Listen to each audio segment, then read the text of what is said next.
Hello. Welcome, everyone. I am super excited.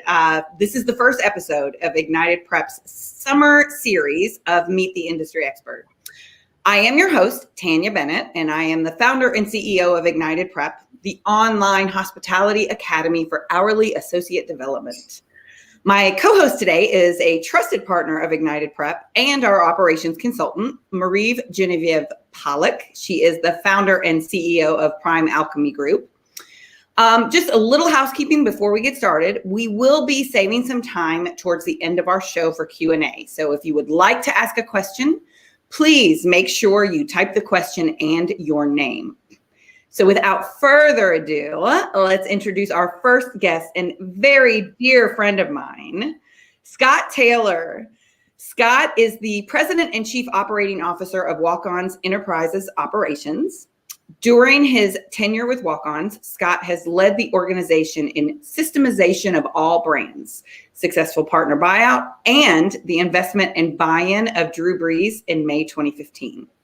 Scott currently serves as the Louisiana State Chair for the IFA, FAN, PAC. He is also the Louisiana State Director for the Louisiana Restaurant Association and is on the advisory board for several industry conferences, including MUFSO, Restaurant Leadership, and Restaurant Directions.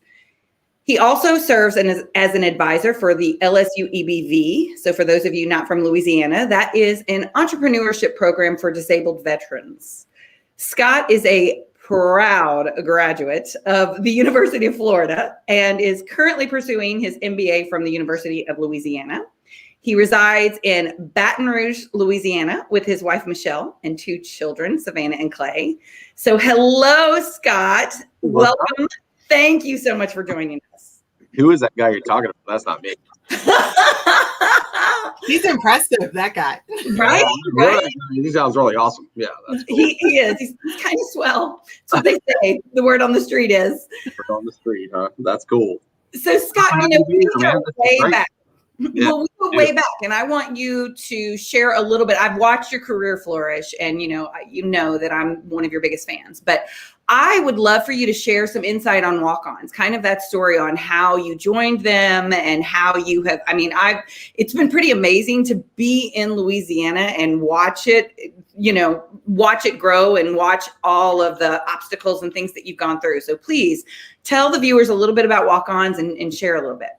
Yeah, well, sure. So it's kind of funny, the hospitality industry is such a close-knit industry. So Tanya and I worked together at Brady's in Tampa for many years ago, right? And it's kind of funny, you meet different folks in the industry. And at the time, we had sold the concept to private equity. So several of us were just kind of working our way, out of the business. And I had a mutual friend that was working with Jack Warner and Brandon Landry, the founders of Walk-Ons in Baton Rouge. So, I was wrapping up beef, living in Tampa. I got a call on a Saturday. I think I was drinking Tito's in the pool that day. Or floating of course you were. I was taking some time off, allegedly. I'd actually taken 2 weeks off and running a bike and sucked. I hated it. So I was like consulting. I was working with guys at all this stuff just to stay busy because I had a plan of it's something I was going to do later in the year. But so anyhow, my friend Kathleen Wood, phenomenal business person, had reached out, said, "Hey, I'm working with this group in Baton Rouge. They have pizzerias, Schlitz and Giggles. We had pubs back then. Said, hey, we're trying to put some systems in place. If you're not doing anything, you want to come to Baton Rouge." So that was in October 2010. I did. So I came up here that Monday, I think. Spent a couple days helping out pizzeria concept, came back another time, was introduced to Walk-Ons. And Walk-Ons at the time had 2 locations. Great concept, not a lot of systems in place. And so with that big consistency, there was also some opportunities with the food. So those that knew the brand Baton Rouge, from the early days, or the food wasn't very good. So they had a rough time kind of getting going with it. But the founders were great hospitality. So they had been way back and forth. So the concept started, these guys, they were walk-ons on the LSU basketball team. you're not familiar with walk-on is, it's a non-scholarship athlete.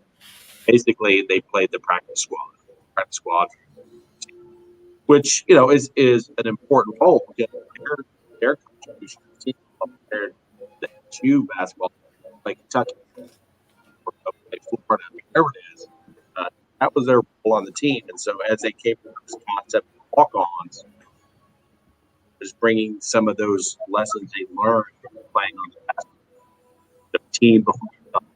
Scott, hold on one second. Marie, are you noticing? Is his audio? I think your audio is pretty choppy. Yeah, I was just about to try to see if there was a.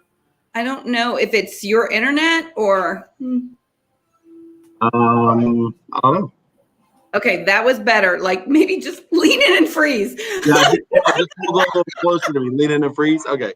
Yeah. Well, I'm gonna go off camera for a minute to see if I can do something in the background. So keep talking. Okay, good deal.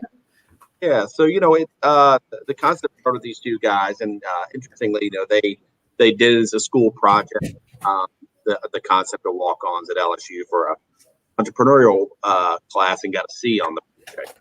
And kind of people. It's kind of a story, right? The underdog story. So it wasn't the concept, is they didn't have all the kind of nuts and bolts put in it, a really good business plan. So as time went along, they figured that out. And, and the same kind of thing, trying to get a bank to finance a concept like this for two guys that had no restaurant experience, they got turned down by 6 banks, and the 7th bank came along and said, yeah, we'll give you a shot. If you guys want to bust your tail, we'll back you. And so they did. And the original one opened, in September of 2003. So we're coming up on our 18-year anniversary as a brand this September. So, fast forward, they opened in 2003. Walk-Ons was born. They had opened some other concepts, a pizzeria called Schlitz and Giggles. We had Happy's Irish Pubs. We had the Rue House. We had a catering company. And so we had all these different brands. And but Walk-Ons is kind of the baby, right?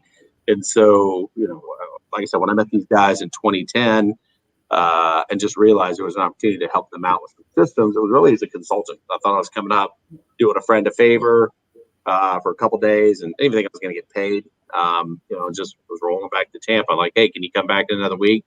Sure. And then after the 3rd trip, I was like, well, I better be getting paid somehow because it's work. I love your athlete and all that. And so, and I did, and I was, and so it was kind of fun. But really, what was interesting about it was the brand had a lot of legs. There were so many great things here, and they were also in the process of getting ready to open a restaurant in Lafayette, Louisiana, which is one of the food capitals of the state for sure, but I think around the country. Just a foodie town. It's the heart of Cajun cuisine. So Walk-Ons is opening in Lafayette. I don't think there was a lot of confidence that Walk-Ons was going to do well there because it just didn't have a great reputation for food in Baton Rouge. So we quickly went to work and completely changed the menu. All new ingredients, new items, everything fresh Gulf seafood, and cut steaks. I mean, things we were not doing at the Baton Rouge location. So opened there, crushed it, the best new restaurant in Lafayette. Then 6 months later, opened in New Orleans, but the best new restaurant in New Orleans, which is absolutely a food town.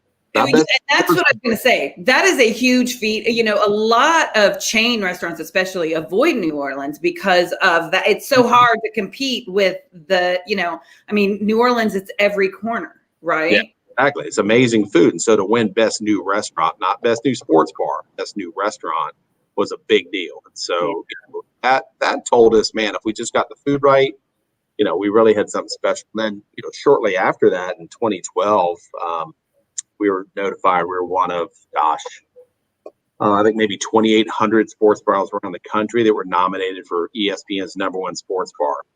So that was great, 2,800. Then it was down to like 1,000. Then it got down to the top 100. We were still in the race. We'd even gone so far as to make a logo that said, ESPN's top 100 because there's no way we'd ever win it, and it got down to 12.5 and we did win. We were voted #1 sports bar in America with 4 locations, beating out, Wow. Chains that had over 1,000 locations, 500 locations. Little Podunk Walk-On, win this big national award. But it was really the food. I mean, everybody had TVs, we had beer, all that stuff. But like, where could you go get duck and andouille gumbo and fresh Gulf food? boudin and crawfish etouffee. It was just legit food and a clean, family-friendly atmosphere. And so that kind of got us going, thinking as well that, man, maybe this thing really has some legs nationally. We started getting inquiries around the country, how can I open a walk-ons, or do you guys franchise? And so, at the time, we hadn't really put a lot of thought into franchising walk-ons. And also, since 2012, 2013, we're coming up on the 10-year run for Jack and Brandon as partners. That's a big run, be together for 10 years. And between the two of them, Jack really wanted to, kind of take a step back, relax, enjoy what they'd built, right? Brandon really wanted to keep growing walk-ons. So we came to an agreement for them to separate, and we kept walk-ons. I stayed with Brandon. Jack took the pizzerias and the nightclubs and catering, and we just kind of went on our way. But, after that, it was 2013, 2014, we get a call from Drew Brees, quarterback for the Saints, who'd been in New Orleans. An average day, right? It was kind of funny. So he called and called to speak to Brandon. And we're like, why didn't he call Katie? If he's trying to book an event, call Katie in New Orleans. She would set him up. Why is he calling Brandon? But so anyhow, Brandon gets on the phone with Drew and his agent, and basically Drew's like, man, I love what y'all are doing. If I was ever to open a restaurant on my own, it would be just like this. I want to be part of it. I hear you guys might franchise. I want to invest. I don't want an athlete kind of freebie or marketing. He's like, I want to put some money in this thing. So, in 2014, he invested and bought 25% of the company, wrote a check, and he still owns 25% of this company today. So Drew came on board. Drew was a franchisee as well, with Jimmy John's. And so, talking with Drew a little bit, I said, man, I'd been with a franchisor in Tampa. And, though we did some things really well, there's some things we didn't do well. And I think a lot of it was not having the support in place on the front end to open restaurants. And Tanny remembers we're opening a bunch of restaurants. We had a very lean crew running around and doing it. And I was like, man, I think that's where things kind of go south. You're opening too quick. So I said, if we're going to do it, let's build the infrastructure. And Drew's the same way. It's like, Jimmy John's, great brand, but it felt like once they opened up, it was kind of like didn't really see anybody again. So well, and Scott, I do want to highlight a few things because, like you said, we've worked together, we've known each other for a while, and it's crazy. Like I worked with you at the beginning of my career, which was kind of amazing to be able to see that kind of system in place. I mean, I was in my 20s, I haven't aged that much since, but but yeah, I look back. And one thing that I remember about Beefs, we were a new brand, right? And I do remember we were very aggressive with our sales approach, which being a salesperson, I love, right? I mean, it's all about the top line. But it was really a blessing to learn early in my career that you can grow too fast, you can grow too quickly. And honestly, if you can't operate and execute, the sale's dead. Like it is no fun, to be an operator in that world when you have sold the dream and you're delivering the nightmare every damn day. Like that is awful. And I think though, one of the things that stand out to me with you and your leadership, and it even did back then, is, and I think that this is something that has always made you very effective, is out of all of the people that I have met in the hospitality industry, and let's face it, it is a lot of men, usually with inflated egos, you operate with very little ego. Like you are always about letting your team shine. And I think that that's the reason you are able to see a lot of success, is because people would truly walk through fire for you because they know it's not about you. You are able to show them what the big picture is. Mm-hmm. And then the other thing that stands out to me, and this is kind of, talking along the lines of pandemic, Drew Brees, let's face it, this man, the Saints and Hurricane Katrina. I mean, he was the one that stayed. He knows a thing or two about recovery efforts and turning something around and being there for a community that is lost. And what we just experienced, I always like to say, there's never been a little black book for what to do when a global pandemic hits. Like none of us knew what the hell to do, but you handled it with such grace. You pivoted quickly. I'd love for you to share some of the things that you did when the pandemic started. And like kind of when did you know that shit just got real? Like what are we going to do here? Oh, it's kind of funny, and I appreciate that. You know, it's I think why I clicked coming up here with Jack and Brandon is because, and you remember Jim Melody, the founder of Beef Brady's Yes. amazing man, but big ego. And Mhm. entrepreneurs that they're like, man, if you can help us get better, we just want to get better. We just want to win. Was very refreshing because that is my style. I'm not a, I think our culture is about staying warm in the glow. I think people that get in the spotlight, like the spotlight, get burned. It's much better to stay in the glow. And I'm the guy. I like to be the guy behind the curtain. Just watch everybody else. I don't like the spotlight. But I love to see people win and be successful. So, I think it kind of goes back to we saw some things happening out there. In January, February. So, we were starting to make some plans. Like we're gonna have to, we're going to start working on takeout, like a little more than we had thought was going to happen. Didn't know it was going to be a total shutdown like it was, but I'm like, people are starting to get nervous, and just have to be prepared to step up our game, But when things, and I'll recall it accelerated super quick. When things started to shut down, it shut down. So it was overnight. It felt like it was overnight. It really almost was, right? So we went, we're down 90% sales, just like. And so that's very scary, and so and it's different because there was no, it's not like one of these other things when you have something where it's like, okay, we can pivot a little.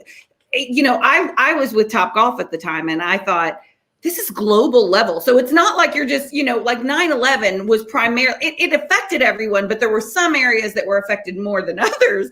This was all over the world at the same time, unlike anything we had ever seen. No, it's insane, right? So in modern history, nothing ever like this. So I think one of the first things we did is realize everybody's scared shitless, especially our team, and so one of the first things we did is said, man, we're fortunate to be a debt-free company. We're going to probably come out of this a company with some debt. But we got our team together. So listen, we're not firing anybody. We're not furloughing anybody. We need everybody to get engaged because we need to start innovating and get our shit together, really. And let's get out there because we've got to lead our franchise system because they're scared to death. We had franchise restaurants that had opened the week before they had to shut down. And they invested their livelihoods in this. I mean, let's be real. Like these people have saved and invested a livelihood, and they had so many dreams. And in the matter of minutes, they're like, WTF, what is happening? Exactly. So, it was kind of like, man, we got to get a hold. We had stores opening, to go only because they're already in construction. They had to open. So, it was immediate. Let's get going on the things we needed to do from our curbside program to the pay at the table. We had all this stuff in queue. What I did figure out is that my team is amazing sandbaggers because their annual goals are 30 days. I'm like, all right, so call them bullshit next goal session. You're like, these people are agile. Annual goal of rolling out the loyalty program. Oh, you got it done in 6 weeks. How about that? Yeah. It's amazing what you can do, and you got to get it done, right? So no, they did an amazing job. And I think the other thing was once we got that going, we reached out to our franchisees and said, man, you guys are hurting, we're hurting, but we can't collect royalties. How can we collect royalties? You're down 90%. And so take your money and invest it and keep as much of your team working as you can, because we're going to come out of this thing, but we're going to find a way to claw back these sales. And I'll tell you, it took us a couple of months. We'd claw back 80%. And carry out when we were able to open up 25%, 50%, we had stores ahead of the prior year sales because we were just pushing every possible thing we could do from cocktails to go to family meal deals to take and bake. We were doing groceries to go, everything. And then, to try to get some of our people back to work, we have a foundation called Game On Foundation that their primary focus is to rebuild, rehab youth sports facilities in underserved communities in the markets we're in. So we would typically rebuild a basketball court, put up new nets, redo the surface, new equipment, bleachers, whatever. So we had some money in that foundation, and then we had vendors wanting to help. So we set up Furlough Kitchen. And so Furlough Kitchen was an idea from a friend who has a restaurant group in Dallas. And so Randy DeWitt, who has Whiskey Cake and Mexican Sugar. He was the founder of Twin Peaks. I reached out to him and said, man, I love your idea. I don't want to steal it. Can we do it together?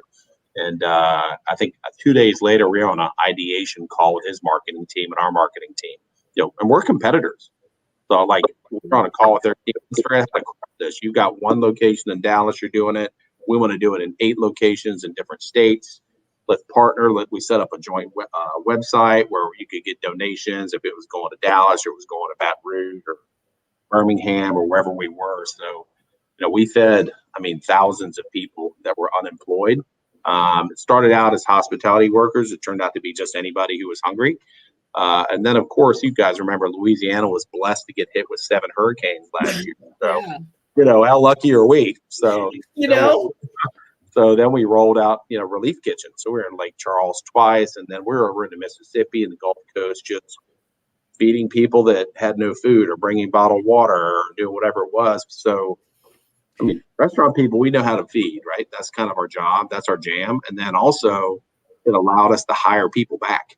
Mm-hmm. We needed people to work those trucks. It wasn't volunteers. These were hourly team members that we didn't have work for in the restaurants because they were closed. Now we had work for them to travel on the truck or bring. Well, and I want to highlight a few things that you said, because one, collaborating with your competitor, right? Mm-hmm. I love this idea because I think that, I'm very big on mindset. And I think that leaders that are innovative operate from an abundance mindset, not a scarcity mindset. And I think that you are the prime example of, the whole world shut down, where a lot of people are just sitting there waiting to see what's happening. They're being reactive. You were innovative, reached out to a competitor and collaborating. Ethically collaborating means I'm not going to steal your idea. Let's do this together because we can be part of something bigger. That in itself, again, yielded major rewards, because I saw during that time Furlough Kitchen and Walk On splashed everywhere. I could not turn on LinkedIn, anything. It was like your brand was everywhere talking about the do-gooders, which was sincere. You could tell that it wasn't done out of a place of we're trying to get PR. It was done because, like you said, we are the hospitality industry and let's take care of our own. That's one. We were spending our own money. We had no income. We had no royalty. We're spending our own money to do this. We can get from vendors. We're getting donated hamburger meat. We're getting donated bread, whatever. So it's like, what you're going to get at Furlough Kitchen every day, because it depended on what we had to serve. But we served hot meals, man, every day. It was well, great. And then the other thing I want to ask you, because one thing is we're coming out of this pandemic, all we keep hearing is how challenging it is to find people. But the other side of the coin is how hard it is to keep people. I know firsthand that you kept growing during the pandemic, which is one in itself an amazing feat. That speaks to your leadership. But how you, in order to keep growing, one, you had to be able to bring people on. And let's face it, new store openings, you pile them on, right? You have to, because in essence, it's like 2 people to do one job because they're just learning. You cannot, push out things unless you don't have people on board. So how did you navigate this during a pandemic when we're outside of the pandemic and everyone is crying saying, I can't find anyone, I can't keep anyone? How in the world have you done it besides walking the walk and creating a family, which I think does say something? But how did you do it? So I think, from the very beginning, it's been about our team. And so I think the way we treated, I left off one layer. We got our corporate team together, so nobody's getting fired. We're not letting anybody go. Our franchisees, you don't need to pay us. Our hourly team members, we didn't have work for them. We were closed. So we didn't have a need for servers and bartenders and so forth, but we fed them every day. So come to the restaurant, eat for free with us every day while we're closed. And then we had weekly newsletters with them, just talking about what's going on. We helped them get jobs with Waiter or Uber Eats because they were hiring. So we're helping our people find work so we can bring them back to work. So we were very, very, very engaged. And we heard the stories of restaurant workers going to their job the next day was a note on the door. That's how they found out they didn't have a job. Never heard from anybody. A manager. Face it, that's standard hospitality. When they go to close the door, that's what they do. National chains that had a note on their door for their managers. It's like, man, that's shitty. So it's like, we didn't let any managers go. All of our managers stayed. We didn't cut pay. Corporate office, we took a pay cut. We didn't touch anybody in the field. So I think it's how you treat people, man. It's like you treat them right, and I even look at it right now. We opened in Lakeland, Florida, this past Monday. We had over 180 people, surrounded by now hiring banners all around us. We had more people. We interviewed over 1,000 to work at this restaurant, but they just, the reputation's there. We have restaurants in the market. They saw what we've done. We did Furlough Kitchen in Orlando. They knew. We did Furlough Kitchen in Tampa. And so they just saw we were a good company. And so I don't know, man. I think if you treat people right, they're going to stick around with you. And, the other thing that I think we did during the pandemic that I think is paying dividends is we always had a great culture here, but we just doubled down on the culture and how do we continue to, be more than a restaurant. That's really our goal. Be more than a restaurant. And that sounds weird, but restaurants are out. There's a bunch of restaurants. You can eat anywhere. You can eat at a gas station. But being more than a restaurant is a place where people really feel comfortable, welcome. It's a place where, if things are going great, I want to keep them going. If things are going bad, I know I can go in there. It's going to turn it around. Restaurant people have a magic skill, right, to fix your day or keep your day going the right way. So, it's that, and then create and inspire an environment where we celebrate the underdog. Restaurant people are underdogs. Yes. I mean, if you watch during the political session, our workers were called unskilled workers. Yeah. I'm like, come work the dish pit on a Friday. I'll show you unskilled. Come run a 5-table station, get triple sat. I'll show you unskilled.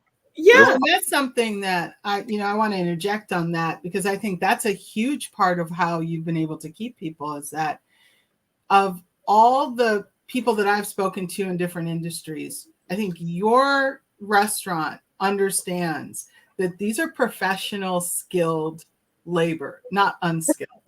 And you not only say that, but you treat people that way, which is why I think it's so easy for you to be able to hire good people, because they recognize that you respect them and that you see their value. And I think that's really cool. So I really love you to speak a little bit more to how do you build that professional atmosphere? Sure. And So people are walking in already feeling like, well, everyone thinks I'm unskilled, when there's a skill set. There's a huge skill set there. And from every level, even to dish, you mentioned dish. And I mean, think about it. There isn't a position in a restaurant industry that is revered sometimes as the lowest level, but you're exactly right. There is definitely, I tried dish when I was a manager and it wasn't pretty. So we had, I got a great story of a guy across the parking lot. Our original location was a dish guy and rode his bike to work every day. His bike got stolen one day at the restaurant, and the staff all got the money together and bought him a bike before he was ready to leave that day. Just love this guy. Now, he was in Lakeland as a trainer with me this week. He's training on the main line station. It's an amazing kid. He just bought a car.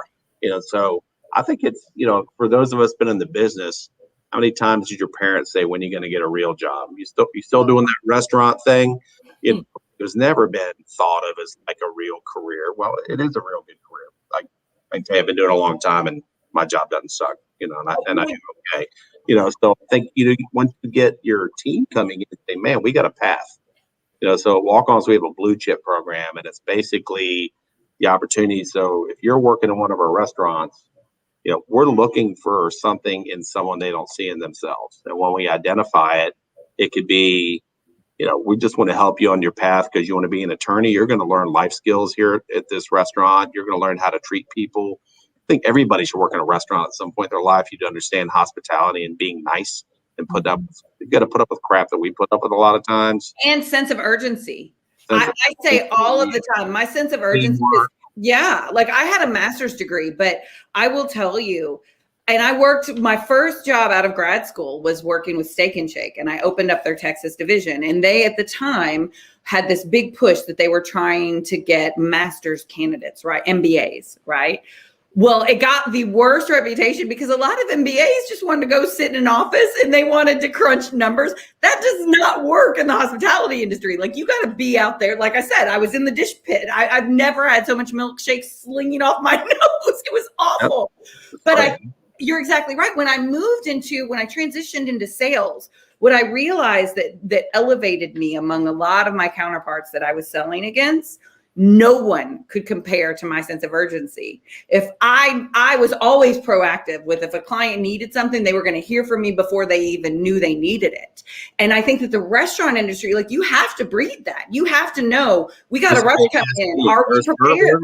You're looking for things. You're always looking for a way to, because that's your livelihood, right? So I think it's, once again, I think what sets great restaurants, not just walk-ons, but great restaurants apart, is the ones that truly do look at their team as a valuable asset and provide them an opportunity. And if you're a growing company, it's even easier. And we have restaurants that are fully staffed with management teams that all start with hourly employees, that all have grown from within. We have regional training directors that were servers that walk on. So,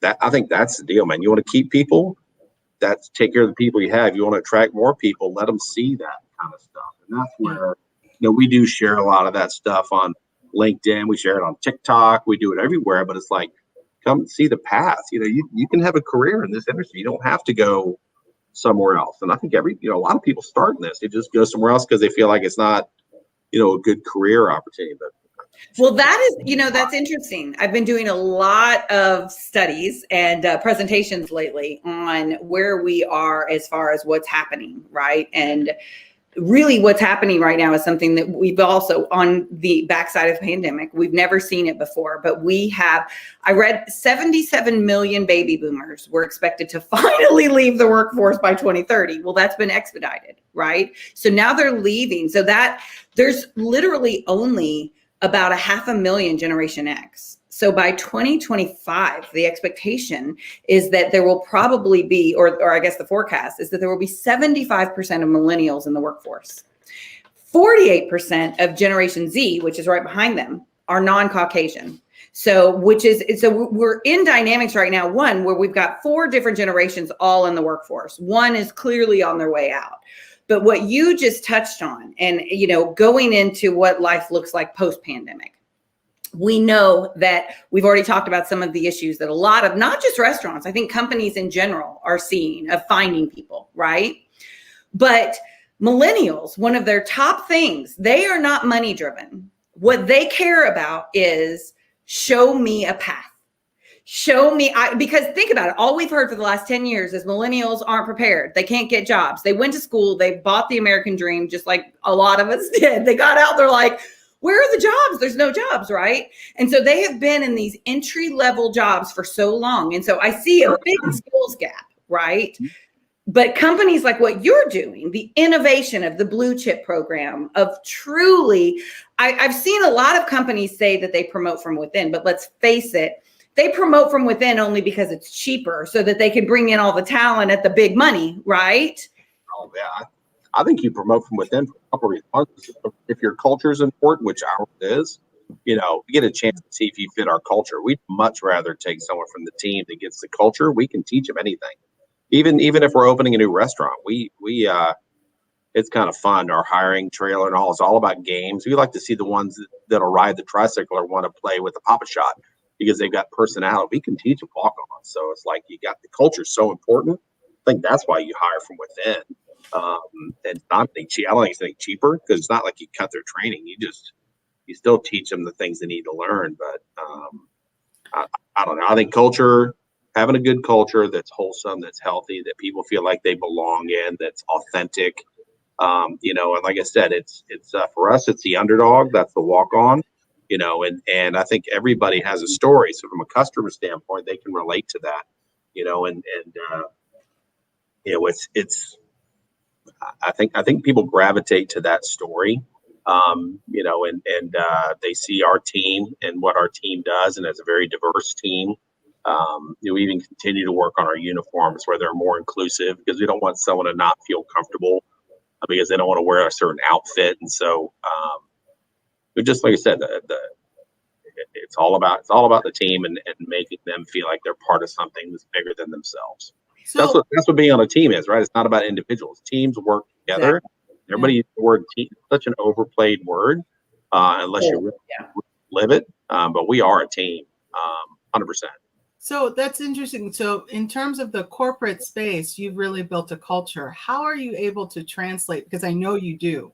how are you able to translate that to your franchisees? Because, people will say, listening to this, oh, Scott, that's great. You've got this great corporate culture. What happens when, that franchise goes to Chicago, as an example? So, and I know you have something that you do, so I'd love for you to speak on that. Yeah. So, we continue to invest in the culture. I just promoted 5 folks internally here into new positions. One of them was a director of brand culture, because it's that important. So right now our wow is the walk-on's way. So the wow culture is just kind of a movement, right? And you constantly have to, feed it. Like they say, you got to feed the root to see the fruit. So we're investing in the root of the culture, constantly going. So right now, we're hitting regional meetings again. We'll be in Houston next week. We'll be in Orlando. We just had a big meeting here in Baton Rouge, bringing all the franchisees in, all their operating partner, executive kitchen manager, for an 8-hour culture session, break it into groups. What do you guys, how do you feel about this? What are the obstacles to continue keeping this going? But we're putting our money where our mouth is, as far as, franchise or support wise, director of brand culture. I've got a guy I promoted to a vice president of talent acquisition, because that's the other challenge, right? Is franchisees finding good people to fit the culture. Mm-hmm. Charlie Kelly's a culture badass. He's been here 10 years. He's strictly in charge of trying to help franchisees find great operators. I mean, we don't have to do that as a franchisor. It's not our job, but we know that the operating partner is going to drive the culture. So why not take a leading role in helping the franchisee vet those people? So I think building the support on the front end for the franchisees, building the ongoing support once they've opened up. Chris Williams, our director of brand, his whole job is to make sure culture's right. His whole job is support operations, support marketing. If we see something not right, he and his team, not just him, will go out and then continue to infuse and feed the root to make sure the culture is right. Because I think it's funny, people talk culture and it's never important until it starts costing you money. Right. For us, we know it's a point of differentiation. I mean, I think our food's great, but you can figure out how to make it. It's not like super secret. I mean, it's good, but you could knock our food off. You could knock our buildings off. You could you could do everything. You can't steal our culture. No. You start at the very beginning. I mean, it's, if I were going to say, hey, Scott, I want to purchase and become a franchisee, you don't just say, okay, great, you've got the money to do it, let's do it. You do something that I think a lot of franchises need to do, is you also evaluate on culture too. Oh, big time. We put you in, if you want to be a franchisee with us, it's a process. We turn away a lot of big checkbooks. It's not about the money. I mean, you've got to have the money, but you got to click. You got to click with us. You got to get our culture. We got to get you. We got to like each other. We're going to take you out. We're going to eat. We're going to drink. We're going to talk. We're going to do whatever it takes to get you in a position where you're comfortable with us. And then we can kind of see if we mesh, because you can only fake it so long. And I think that the last thing we're going to do is get somebody in this brand that doesn't belong here, because they're not going to be happy either. It's not about trying to open a bunch of restaurants. If we happen to open a bunch with the right people, so be it. If we open a couple, that's okay. It'd be way better to do it with the right people. So yeah, we spent a lot of time. I think that's one thing that I found when I was working with franchises early in my career, is that it's such a balance, right? There's a fine line between growing, and you need growth, right? You need money coming in. So, but also, like, a lot of times, I remember one franchise owner telling me, saying, it's such a fine line, because you have a lot of times everyone thinks they want to open a restaurant. And then they open a restaurant and they're like, they don't realize when you open a restaurant, that means you're working when other people aren't working. You're working nights, you're working weekends. It is not the glamorous thing like on Cheers that you see on TV, right? But the fine line is a lot of times, so you'll get into this one, it's kind of a warm body syndrome. And I think you can get into it with staff, but I could also see it with choosing and selecting franchisees, is that the people that have the money, but do they have the people skills, the hospitable skills that are core to your culture? And do you have that fine line, which it sounds like Walk-Ons does, which is amazing, right? And I think that the other thing that really stands out to me in this conversation is your culture truly epitomizes hospitality. But what makes it so unique, which is so shameful in a way, is that you don't just epitomize hospitality to your guests, you're hospitable to your employees too. Yeah. Like when the world shut down, your restaurants were your living room, and you did a family meeting, and I love the compassionate leadership that you displayed of, we're not going to sit here and pretend that shit isn't happening right now. There's nothing worse than people just saying, leave your personal life at the door. Those days are gone. Like this has infiltrated every aspect of our lives. And you faced it head on. And I think that shows why you have been able to grow significantly, even in the middle of a global pandemic, because your people are invested in you. They're invested in that brand. They're invested in that culture. They know we all are in this together. And that is so hard to create in the restaurant industry. I know I've worked my way through. It's kind of what, one of the things we did during the pandemic is we set up a prayer group, and there were some that were criticizing us for that. And it's like, go ahead and be critical. We don't care, and you don't have to be part of it if you don't want to. It lives on today, and with amazing interaction with franchisees, and just because everybody has a different need, right? And so it's like, let's just do whatever we got to do to be a family and be there for each other. So yeah, all those things, man, are just like I said, just focus on your people. I think there's a great book by Cheryl Batchelder. She was the CEO of Popeyes. It's called Dare to Serve. And one of the things she talks about in her book is that, Popeyes long-term brand had a rough patch for a long time. Popeyes chicken and biscuits not doing very well. So she got into there, and one of the things that she changed in their culture was defining who their customer was. Their customer, they were confused. Their customer was the person ordering the chicken. Their customer is really their franchisee, right? And once they figured that out, they changed their culture. And that's kind of where our culture's been as a franchisor. Our customers are franchisee, not the person ordering, a burger or boudin balls at walk-ons. I mean, our customers are franchisee. Our franchisee's customer is their management team. Their management team's customer is their hourly team. Their hourly team's customer is the person that's ordering the burger or the boudin balls. Once you stay in your lane, and you provide that level of support, everybody's great. Once you try to get too deep, you cut around somebody else. So like, I just know that I've got to make sure our franchisees have everything they could possibly need to be successful. Our support, our love, pick up the phone when they call, do whatever they need, because they're going to be incredibly successful and support their team. And it just goes down that way. So everyone needs a little bit of sales. They need to be able to persuade their customer, whether that's internal or external. Yeah. So we're running short on time. I do want to ask, though, before we leave, we have to ask, what's next? How do we know? We know we've got raising minimum wage coming. It's coming down the pike, right? We've got a crazy world post-pandemic. We know the service industry, the hospitality industry is getting hit really hard, both hotels and restaurants.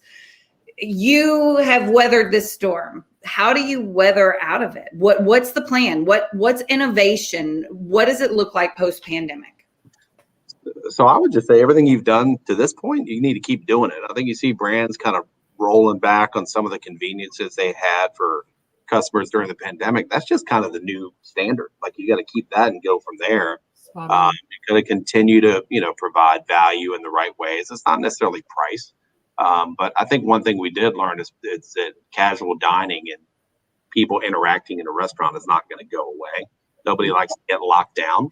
So, focus on hospitality, focus on great culture, make sure your team is taken care of, and you'll be fine. But yeah, inflation's coming, wages are coming, all that stuff. It's you just have to plan accordingly with your business model. It's not. I mean, the good news is we can see it. It's not going to be a surprise, hopefully, for anybody. You just got to plan ahead. I think if you can stabilize, I mean, the number one thing, one of the big things we focus on is turnover. And we know that if there's a restaurant that has a higher level of turnover, that's a leading indicator of sales declines. So if we can fix turnover by making sure the team's taken care of, that the culture is right, that we're in there talking, providing opportunities for hourly team members, and we're going to be all right. We're not going to have to worry about it. Well, Scott, and pre-pandemic, I actually did the math on this. So pre-pandemic, the cost of a $45,000 manager, when you took into place the time that manager would be out, right? So to find someone, then you've got to train them, and then you have to ramp up. That $45,000 manager before the pandemic cost $70,000. Post-pandemic, I think it's going to be closer to $100,000. Honestly, easily. Yeah, so then that's where you cultivate from within. That's where you look forward. Like I'm not worried about hired managers. We've got plenty of future managers on our team. We just got to give them the opportunities, and the growth is there. So yeah, I just, like I said, I think you got to just take care of your people. Take care of people. Everything else works. Well, I will say this. So in the beginning, Tanya, you talked about having a little playbook for a pandemic, and I will say that Walk-Ons has created the playbook for a pandemic and post-pandemic, in the sense of you have created not only a culture of people that value the people that are within the organization so that they can value people outside of the organization, but you've created a culture that will last well beyond this pandemic and the next one, which we know is coming. The next pandemic.